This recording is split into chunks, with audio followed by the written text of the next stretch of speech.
ठीक है, शांति प्रसाद भट्ट जी, आवाज आ रही है आपको? भट्ट जी, कितना समर्थन है उत्तराखंड क्रांति दल का किसानों की इस समस्याओं को लेकर? देखिए वकील भाई, उत्तराखंड क्रांति दल का पूर्ण समर्थन किसानों को जी लेकर है। इस समय देश का अन्नदाता जी सड़कों पर है। देश कोरोना की महामारी संकट से गुजर ही रहा था, मगर अब इस सरकार की गलत नीतियों के कारण हमारे पे खाद्यान्न संकट भी आने वाला है। यदि सरकार ने इसका समाधान जल्दी से नहीं किया तो निश्चित रूप से इस देश के अंदर बहुत बड़ा संकट आएगा।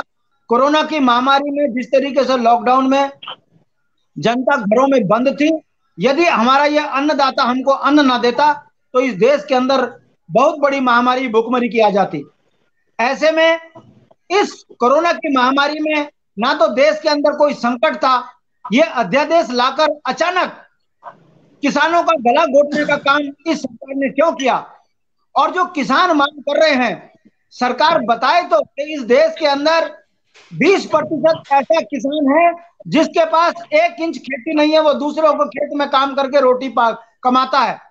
और 70% ऐसा किसान है जो 2 टाइम की रोटी बमुशक्कत 20 से 25 बीघा जमीन पर अपनी कमा पाता है। और मुश्किल से 10% किसान ऐसा नहीं है जो देश में अपनी खेती से संपन्नता के अपनी अनाज को बेच सके।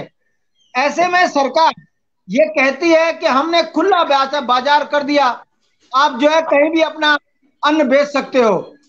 जी दूसरा, ये सरकार एमएसपी पर कोई जवाब देने को तैयार नहीं है। तीसरा, फार्मिंग कॉन्ट्रैक्ट, यानी कि किसान के साथ जो कॉन्ट्रैक्ट उद्योगपति करेगा उसमें यदि वो मुकर गया पैसा देने से तो उसके ऊपर क्या कार्रवाई होगी, ये चीज ये बताने को तैयार नहीं है। समझौता कौन कराएगा? सरकार का नुमाइंदा अधिकारी। यानी कि हर तरफ से किसान के गले को घोटने का काम इन तीनों कानूनों में है। इसके विरोध में किसान सड़कों पे हैं। उत्तराखंड क्रांति दल के नेता होने के नाते हम उनको खुला उनके बंद को समर्थन कर रहे हैं। हमारा सवाल यह है कि इस देश के अंदर अगर नौजवान बच्चा रोजगार मांगता है तो आप रोजगार नहीं देते। इस देश ठीक के है। अंदर अगर स्वरोजगार करने वाला ये कहता है कि गलत नीतियों के कारण हमारे व्यवसाय बर्बाद हो रहे हैं, सरकार उनको सुनने को तैयार नहीं है। मगर दुर्भाग्य देखते देश का, किसान कह रहे हैं कि हमको आपके कानून की जरूरत नहीं है, मगर ये सरकार पूंजीपतियों की सरकार, बड़ियों की सरकार, दलालों की सरकार, जुमलेबाजों की सरकार जबरन इनके ऊपर कानून थोप रही है कि नहीं नहीं हम तो किसानों का विकास करना चाहते हैं, उन्हें खुला ठीक है। मार्केट देना चाहते हैं, हम बड़े बड़े उद्योगपतियों के साथ उनका कॉन्टेक्ट कराना चाहते हैं। मगर जब किसान ये कह रहा है कि आप हमको इसका लाभ बताएं, मिनिमम प्राइस आप फिक्स क्यों नहीं कर रहे हो? यदि मेरा गेहूं 2,000 रुपए क्विंटल बिकने वाला होगा ठीक है। और ये ठीक है। माफिया लॉबी यदि 1,000 रुपए क्विंटल में भी नहीं खरीदेगी तो फिर किसान कहाँ जाएगा? इस पे सरकार बताने को तैयार नहीं है।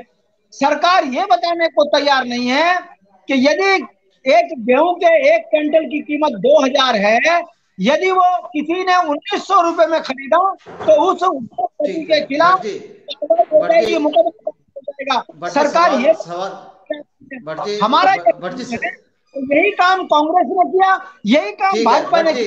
भट्ट किया। जी, सवाल सिर्फ ये है, यहाँ पर बीजेपी कांग्रेस नहीं है। भट्ट जी, सवाल सिर्फ ये है कि उत्तराखंड क्रांति दल क्या पूर्ण समर्थन करता है किसान आंदोलन का या भारत बंद का? देखिए सिर्फ दोनों। वकील भाई, देखिए वकील भाई, हम आंख बंद करके समर्थन की बात नहीं कर रहे, हम वो लॉजिकल ठीक। बात कर रहे हैं जिसमें केंद्र सरकार ठीक को है। जवाब देना पड़ेगा कि आखिर ये ठीक है आप। बताइए, जब किसान मांग नहीं रहा है आपसे इस बिल में कोई सुविधा, तो आप ये बिल लेकर क्यों आए? क्यों अडानी ठीक है। और अंबानी के जवाब मैं में आप बर्बाद सुनिए, करने मैं जा रहे हैं? अपने